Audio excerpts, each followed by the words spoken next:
اسی سے یہ بھی معلوم ہوا کہ ذکر بھی جو ہے وہ کیسے انسان کو کرنا چاہیے. جب اللہ تعالیٰ آہستہ آواز سے منہ سے بلکہ دل سے کیے ہوئے کو بھی سن لیتے ہیں. اسی لیے نبی پاک صلی اللہ علیہ وسلم خیبر سے واپس آ رہے تھے تو صحابہ کرام بعض اونچی اونچی ذکر کرنے لگے, اونچی اونچی, چونکہ جماعت پوری جا رہی تھی. نبی پاک صلی اللہ علیہ وسلم نے فرمایا اربعوا انفسکم, میانہ روی اختیار کرو, انکم لیس تدعون اصم ولا غائبا, تم کسی بہرے کو نہیں پکار رہے, کسی غائب کو نہیں پکار رہے, وہ بہرا بھی نہیں ہے غائب بھی نہیں ہے, بلکہ انکم تدعون سمیعا بصیرا قریبا وہو معکم, تم اس ذات کو پکار رہے ہو جو سنتی بھی ہے, دیکھتی بھی ہے اور وہ تمہارے ساتھ ہے. اس لیے وقت مقصد یہ تھا کہ ذکر آہستہ کرو, آہستہ ذکر کو. یہی وجہ ہے اسی روایت سے بزرگان دین نے یہ مسئلہ لکھا ہے کہ ذکر کو آہستہ آواز سے کرنا چاہیے. بلند آواز سے ذکر کرنا بدعت ہے, بلکہ وہ گناہ کے زمرے میں آ جاتا ہے جبکہ اس کے ذکر سے کسی کی نماز میں خلل آئے, کسی کے ذکر سے کوئی سو رہا ہے اس کی نیند میں خلل آئے, کسی کے ذکر سے اگر کسی کی تلاوت میں خلل آ رہا ہے تو ایسی شکلوں میں ذکر کرنا گناہ ہے. اور ویسے بھی روایات میں ہے کہ آہستہ ذکر کرنا بلند آواز سے ذکر کرنے سے 70 گنا افضل ہے, 70 گنا. تو اس لیے ہاں ایک شکل ہے بلند آواز سے ذکر کرنے کی, آپ کمرے میں بیٹھے ہیں, اکیلے ہیں کمرے میں, کوئی کمرے میں نہیں ہے, نہ کوئی سویا ہوا ہے نہ کوئی نماز پڑھ رہے, آپ تنہا ہیں, آپ اکیلے وہاں اونچی آواز سے ذکر کریں.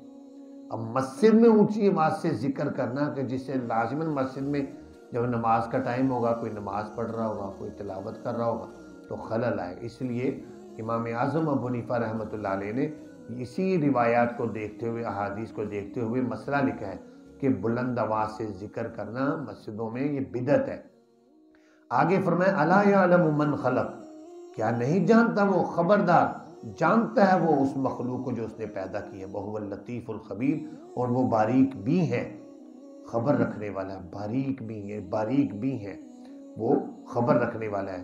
بزرگان دین نے مسئلہ لکھا ہے کہ ایک ہے اللہ کا ذاتی نام اللہ, یہ ذاتی نام, باقی اللہ کے صفاتی نام ہے, لیکن ہر نام کے اندر ایک ایک خاصیت ہے, ہر نام میں ایک ایک خاصیت ہے.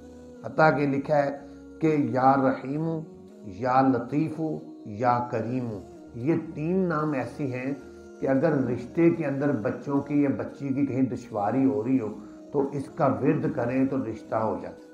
کاروبار میں اگر کوئی پریشانی ہے, نہیں چل رہا تو اس کا ورد کریں. حالانکہ یہ اللہ کے نام ہے لیکن ان کی تاثیر ہے. فرمایا هو الذی جعل لکم الارض ذلولا, وہ اللہ وہ ذات ہے جس نے بنایا تمہارے لیے زمین کو تابع. زمین ہمارے تابع کی ہے کہ ہم زمین میں ہل چلاتے ہیں, بیج ڈالتے ہیں, زمین کو کھود کے اس میں بلڈنگیں کھڑی کر دیتے ہیں, زمین کو کھود کے اس میں مردے دفن کر دیتے ہیں.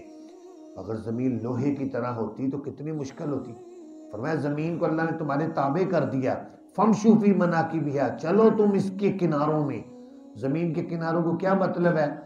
کبھی مشرق جاؤ, کبھی مغرب جاؤ, کبھی شمال جاؤ, کبھی جنوب جاؤ, زمین میں چکر لگاؤ, دیکھو اللہ کی قدرت کی نشانیاں تمہیں نظر آئیں گی. اور دوسری نہ بھی دنیا میں جاؤ, تم صرف پاکستان میں گھوم لو, اتنی اللہ کی قدرت کے حسین نظارے ہیں کہ تمہیں اللہ کی وحدانیت, اس کی قدرت پر بڑا یقین بیٹھ جائے گا. برفانی علاقوں میں, برف باری کے علاقے میں چلے جائیں, دوسرے علاقوں میں پہاڑی علاقے ہیں, تو وہ دیکھ کر اللہ کی قدرت نظر آتی. فرمایا وَكُلُوا مِن رِزْقِهِ, کھاؤ تم اس اللہ کے رزق سے, وَإِلَيْهِ النُّشُورُ, اس اللہ کی طرف ہی تمہیں پھر اٹھ کے کھڑا ہونا ہے. نشور کہتے ہیں قبروں سے اٹھ کر کھڑا ہونا, وہ اللہ کی سامنے. آمنتم من فی السماء یکسف بکم الارض, کیا تم بے خوف ہوگے اس ذات سے جو آسمان میں ہے, یہ کہ دھسا دے وہ تمہیں زمین میں. بس اچانک وہ زمین حرکت کرنے لگے کہ وہ اس پر قادر ہے تمہیں زمین میں دھسا دے. کیا تم بے خوف ہوگے اس ذات سے جو آسمان میں ہے, یہ کہ وہ بھیجے تم پر پتھر, حاسبن کا معنی پتھر, کہ تم پر پتھر برسا دے, وہ اس پر بھی قادر ہے. فَسَتَعْلَمُونَ كَيْفَ نَذِيرٌ, بس تم عنقریب جان لو گے کیسے ہوا میرا ڈرانا. وَلَقَدْ كَذَّبَ الَّذِينَ مِن قَبْلِهِمْ, البتہ تحقیق جھٹلایا ان لوگوں نے جو ان سے پہلے تھے, بس کیسے ہوا میرا انکار. اگر اللہ کی قدرت بتائی، فرمایا اولم یروا الی الطیر، کیا نہیں دیکھا انہوں نے پرندوں کی طرف، فوقہم اپنے اوپر، صافات ہوئے، کبھی پر پھیلانے والے ہیں اور پر سمیٹنے والے۔ کبھی آپ دن کے ٹائم، آج کل جیسے موسم اب بہتر ہو رہا ہے، کبھی دیکھیں چیلوں کو، کچھ چیلیں نیچے پھر رہی ہوتی ہیں، کچھ چیلوں کو دیکھیں وہ اونچی پھر رہی ہوتی ہے، بہت اونچی، چھوٹی چھوٹی نظر آ رہی ہوتی چیلیں۔ فرمایا ان پرندوں کو دیکھو تمہارے اوپر کیسے پر پھیلا کر پھر رہے ہیں، اور کبھی ان کو نیچے آتے ہوئے دیکھیں نا، وہ پروں کو ایسے سمیٹ کر ایسے نیچے آتی تیزی سے۔ یہ اللہ کی قدرت ہے۔ ما یمسکون الا الرحمن، نہیں روک رہا ان پرندوں کو ہوا میں مگر رحمان۔ اس میں ورنہ آپ اتنا سا بٹا اٹھائیں، آپ ایسے پھینکیں فوراً نیچے آ جائے گا۔ اتنے بڑے بڑے پرندے ہوا میں اڑ رہے ہیں، کہہ رہا ہے ان کو روکا ہے ہوا میں رحمان نے۔